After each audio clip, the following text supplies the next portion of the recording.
Hiya folks, it's Kikoskia here and welcome back to Writing and Me.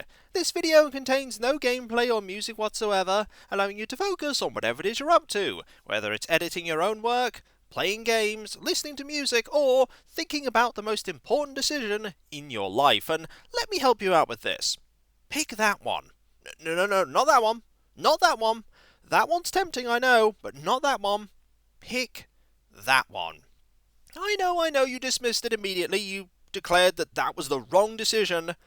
But if you think about it very carefully, that thing there looks an awful lot like the Eternity Sphere of Forever. And you want to get the Eternity Sphere of Forever. I know you were told that you actually wanted the Forever Sphere of Eternity, but that is actually a trap. There are voices in this place that want you to pick that up so that you're trapped here forever and they're free. And trust me, you don't want them to be free. There'll be a scourge upon the entire universe, and I'd much rather that they weren't. So pick that one there. Not only will you be able to escape, but you will get that one wish that you wanted. Yes, brilliant! Now you're wishing for an infinite supply of yogurt. Oh dear, we've got another yogurt wisher. Great, the universe is going to be awash with yogurt once again. Hold on, let me go get my orb. Yes, it's happened again. Can we counter the infinite yogurt wish? I know I ask you a lot of times, but please, I don't want to drown in yogurt. Nobody wants to drown in yogurt. Last time you say that, that's fine. That's fine. I will make sure that yogurt can never be wished for again. Just please, thank you. Thank you. I won't disturb you now. Carry on contemplating the infinity. There we go. See, look what you made me do. You made me cancel your wish. Now, you don't have a wish, I don't have a wish, I have to go find another orb, and you have to go back to your hometown and say that you failed. You shouldn't have wished for an infinite supply of yogurt. I know that everybody there was really hungry, but yogurt? Couldn't you have wished for some magical container that gave you food when you wanted it? Not just an endless tide of yogurt? I mean, you nearly drowned in the yogurt. And yet you don't thank me, do you? Honestly, I do my best to save the universe, and this is what I get. Don't know why I bother sometimes. That aside, let's talk about today's topic, which is going to be a bit of a different one. Today I'm going to be talking about a few of the things that have inspired my creative process, the things that have fueled my imagination in the past and have influenced how I write now. I did a lot of reading when I was younger. Not so much now that I'm an adult, but I still read quite a lot of things. And when I was younger, I typically read fantasy books, though I did read a bit of science fiction. I read The Prelude to Foundation and all the other Foundation books by Asimov. I also read The Lord of the Rings by Tolkien. But I also had various other influences that I realise now had a much bigger impact than I thought they did. A bigger impact even than Asimov and Tolkien. And I'm going to talk about some of these in no particular order, and what I took away from them that has influenced my writing.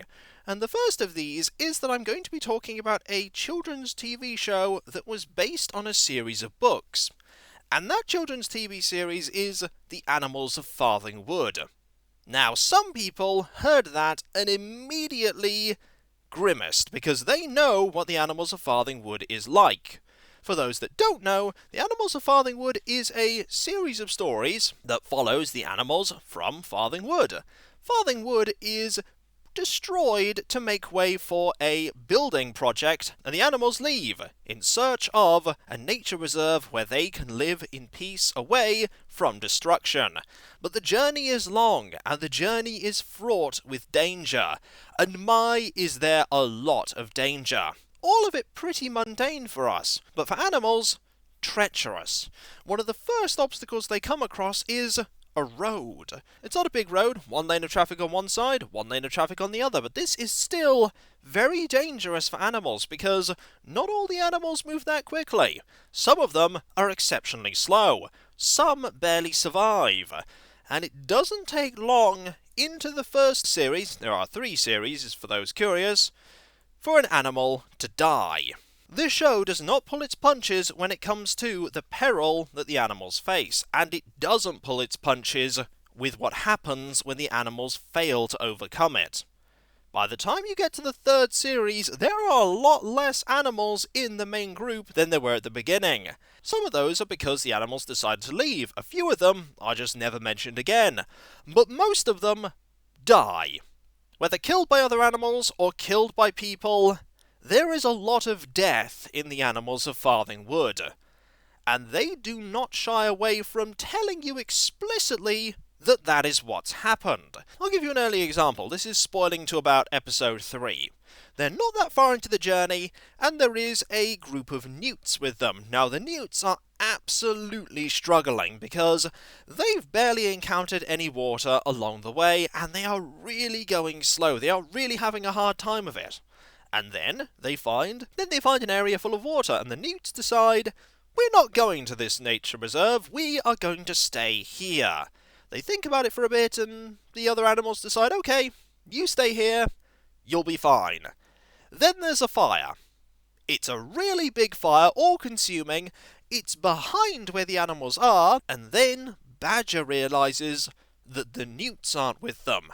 He just goes, the newts! And then the music goes sad, it pans out, and you realise the newts didn't make it. The newts were consumed in the fire, and they're dead. When I was young, that hit really hard, and I thought, whoa, they're dead. Oh, that's awful. But my, was that only the first of many deaths in the show. But they didn't have them constantly.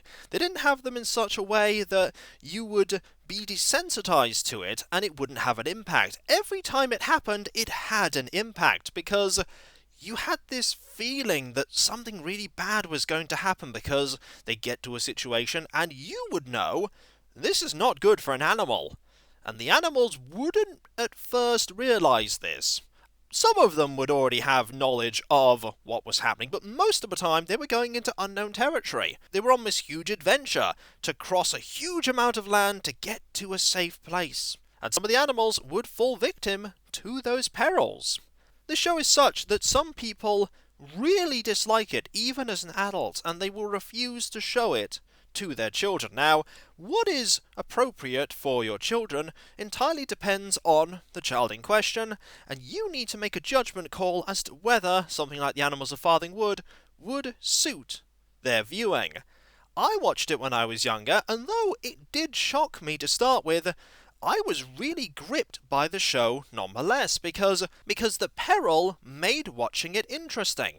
The fact that they were going against such huge odds, and the fact that there really was a risk of them dying, meant that I was really invested in the characters. Any one of them could have died at any point, and I knew that the story wouldn't cheap out and have them live when they shouldn't have. If they're in a situation where they could die, and they make the mistake that would kill them, they will die. They won't suddenly appear later and go, oh, we're fine, don't worry, we managed to survive against the odds. No, they're gone.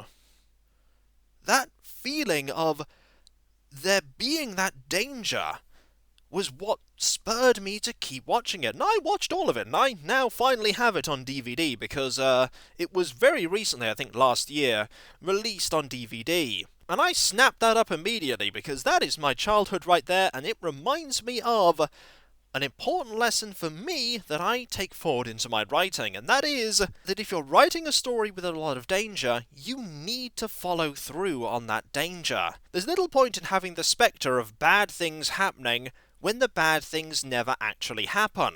If they always manage to escape in just the nick of time, or they cleverly outwit it, and they never actually fall victim to those perils, you are not going to believe that they are ever going to be harmed. You can admittedly use that as a clever tool to make people think that everything's going to be alright, and then suddenly hit them with, oh dear, they actually fell victim to this one. But the whiplash from that will be such that it will throw some people off the story.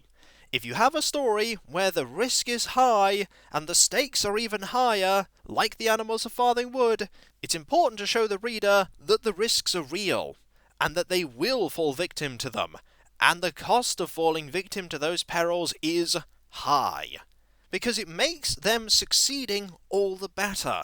When they finally do make progress and they do get past the perils, you're rooting for them, you're cheering them on, because they've just dealt with something really dangerous and you knew they were in trouble, but they managed to do it. They struggled, there was hardship, there was difficulty, but they prevailed. Not all of them prevailed, but most of them did. And you go forward knowing that they've achieved something great, but also remembering the cost of that achievement, and knowing that the next time they come across a peril, they're going to have to do it all over again. And the peril might be even more dangerous. Even more of them may be at risk. More of them might die. But you stick with the story because you're invested, because you want to see them succeed. And Animals of Farthing Wood certainly got me very much invested. On the flip side, we have another show, a very short show, back from when I was very young. Who remembers Visionaries Knights of the Magical Light? I won't be surprised if most of you do not raise your hand, because it really didn't last very long. Visionaries was from a time when cartoons were made to push sales of toys, and in this case the Visionaries series was basically a line of G.I. Joe-esque models with vehicles. Unfortunately, the Visionaries came out around about the time when that style of model was falling out of favour, and there was only ever one series of Visionaries, and there were a lot of characters in that one series. The good guys had 7 people, the bad guys had 7 people, and there was one major neutral character as well as quite a few minor characters, so at any one time there could be 15 characters that you're keeping track of, and that was a very daunting thing. But this is not about keeping track of lots of characters. The show did not do a very good job of that. A lot of characters had very little screen time, and there were all kinds of consistency errors all over the place. People's helmets were the wrong colour, the wrong voices came out of the wrong people's mouths, and all sorts of things that were very typical of that time. For those that don't know what the Visionaries is, it is a sci-fi fantasy-esque setting where science worked up until the planets in the system aligned and caused technology to fail. And when technology failed, magic resurfaced, and so fantasy and the unknown and the mystical became the overriding power of the world. Some of that magic was used to make technology function, but most of it was used to make magic work in the form of power staffs and transforming abilities in the hologram chest plates of the various knights. The good guys were the Spectrum Knights, and the bad guys were the Darkling Lords, and there were some fantastic names in that series, by the way. The bad guys had names like Darkstorm and Kravex. Kravex is just such a fantastic name. One of the creatures that you could transform into was the Filet, which was a kind of wyvern-esque creature. There was a lot of imagination in that show, but it's not the imagination that I'm going to be focusing on here. I'm just gushing here about the Visionaries because I really like the Visionaries. It's the dotted bits of humour within the show. There is a running gag for the Spectral Knights, the Botanical Garden Society.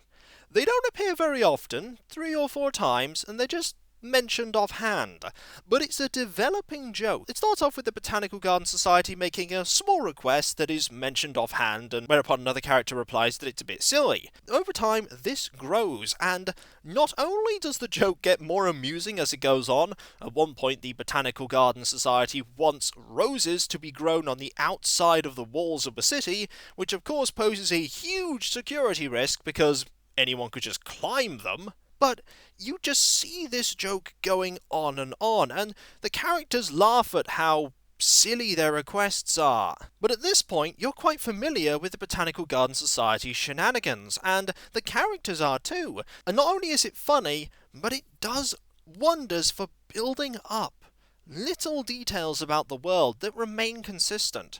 You know that the Spectral Knights have to deal occasionally with the Botanical Garden Society, so then you're thinking, what other people do they end up dealing with? They end up dealing with other committees and organisations and all of the bureaucracy that comes about from ruling a city where barely anything works and magic is required to actually get good harvests. They need to rely on the neutral wizard Merklin, who definitely isn't their equivalent of Merlin, by the way. No similarity with the name. They rely on Merklin's magic to make the harvests work, and for their cities to thrive. And the Botanical Garden Society is just one of many running jokes that just is there as a consistent bit of background world building. But it's not just that. Continuous reminder that even when a story is grim, no matter how high the stakes are and how dangerous things are in a story, like say The Animals of Farthing Wood, there needs to be lighter moments. You have to have some form of humour. Even in dire situations, there are moments of comedy. Even if it is trench humour, it's still there. It's natural for us to try and make light of our situation, and try and find the humour in it. Even when there is absolutely no humour to be found, people will desperately scrabble for it because they need that humour. And in a story, humour has to be there. You have to have moments that are more light-hearted, that give you time to have a bit of a joke, and it gives people who are reading it the opportunity to relax a tiny bit. It also gives the characters a time to relax, and you wouldn't believe how much character development can take place just from a joke, because jokes lead on to other forms of dialogue, and before you know it, you have a conversation about something that you never thought would be discussed, and you find out so much about your characters because of it. Now, I'm not saying that you should leap up immediately and go and grab Visionaries Knights of the Magical Light. It's not a fantastic show. It has its points. It has its strength. It has a really unique artistic style. Something I've not seen in any other shows. And while there are a lot of characters that don't get a lot of screen time, there are some episodes which focus on only a few of them. And those episodes are definitely the strong ones. It's a childhood show that definitely hasn't aged that well, and I'm able to look at it without rose-tinted goggles and see all of its flaws. But its flaws make it even better in my eyes, and I appreciate it more the older I get. Third and finally, I'm going to talk about a video game. And I bet you were expecting a lot more video games to be talked about here, but there's only going to be one, and it's probably not the one that you're going to expect, because I'm going to talk about Albion. Albion is a game of my childhood that I love, but over the years I found myself loving it even more, to the point that I'm not sure whether Lands of Lore is my favourite game, or Albion is my favourite game. For those that haven't seen Albion, I'm not going to spoil anything for you, save that it is a setting that has a tremendous amount of world building in it, but most of it is optional. You can go through the game without looking at things, without talking to anyone that's not critical, and you will still have a really great time. But as soon as you are thrown into the meat of the game, you have so many questions, and the game is able to answer pretty much all of them, because most major characters that you encounter have so many conversation topics, and you can go from one conversation topic to another conversation topic to another conversation topic, and they can just dispense huge amounts of lore to you. And this lore doesn't feel forced because you're asking about it. They'll mention one thing, you go, well, what is that? And then they'll talk about that. And you'll ask about that, and you'll ask about that. And the reason why you ask about this is because Albion has the main character be the one that doesn't know anything about the world. Quite often in a story, you'll have a supporting character who doesn't know much about the setting or the specific situation they're in, and so will ask lots of questions. And it's up to the other characters to then answer them and fill them in on the details. And by doing so, they fill you in on the details as well. You learn about the world while that character learns about the world. Albion, however, has the main character be the one who doesn't know, and that happens less often than you'd think. A more recent example would be Harry Potter, where Harry Potter really doesn't know about the world of wizardry, and so lots of things need to be explained to him.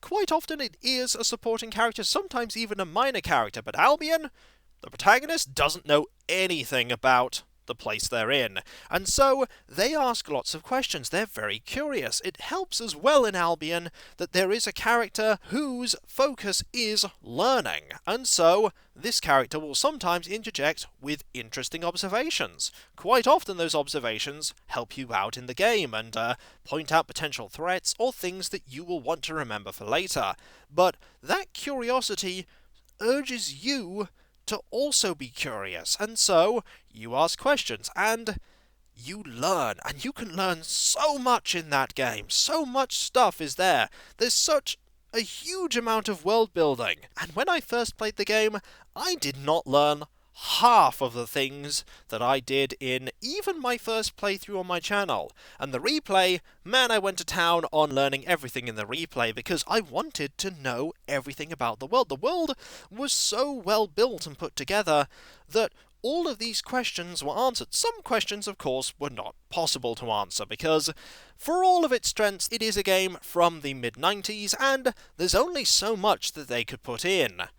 But even with that, they did a fantastic job of weaving together a world. And they weren't afraid to have a main character who was willing to ask questions about what was going on. Sometimes you will have characters in a story who really should be asking questions, but just don't and leave you in the dark. And sometimes you have the exact opposite, where characters don't ask about something, but then people will just dispense exposition, and thus the protagonist will be smacked in the face with exposition constantly. Exposition that is weaved naturally into the story works a lot better than when it is placed before you in a pace-stopping way. And what better way to have the pace there, and what better way to have exposition presented than somebody asking a question out of curiosity? For that is a natural way to have conversation, and Albion does a brilliant job of that. And Albion, for me, is a fantastic game, and I encourage you to give it a look if you haven't already. Play it for yourself, see what you can discover. I'm sure there are some things in there that I have not stumbled across after all of this time. A character that I've not said hello to, or a topic that I've not managed to discover. Just so many little things that are there that, even if they're mentioned offhand, they work towards building up the world. The stakes are high, and the risk is real, much like in Animals of Farthing Wood. But there are still moments for comedy, much like in Visionaries. It all ties together to give you a glimpse of some of my inspirations and things that I draw from when I write. There are many more of them, but those three were the ones that came to mind the most, and I wanted to talk about them with you. You will most certainly draw inspiration from other things, and you may look at what I've talked about and get nothing from them.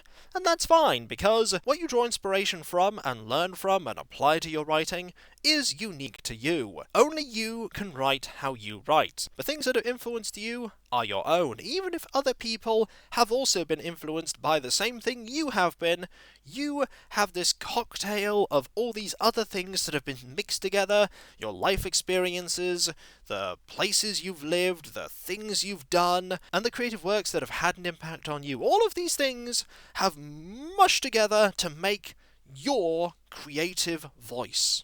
And it's yours. Nurture it. Cherish it. Feed it more imagination. Keep your imagination alive and healthy, for it is a powerful thing. It is a wonderful thing.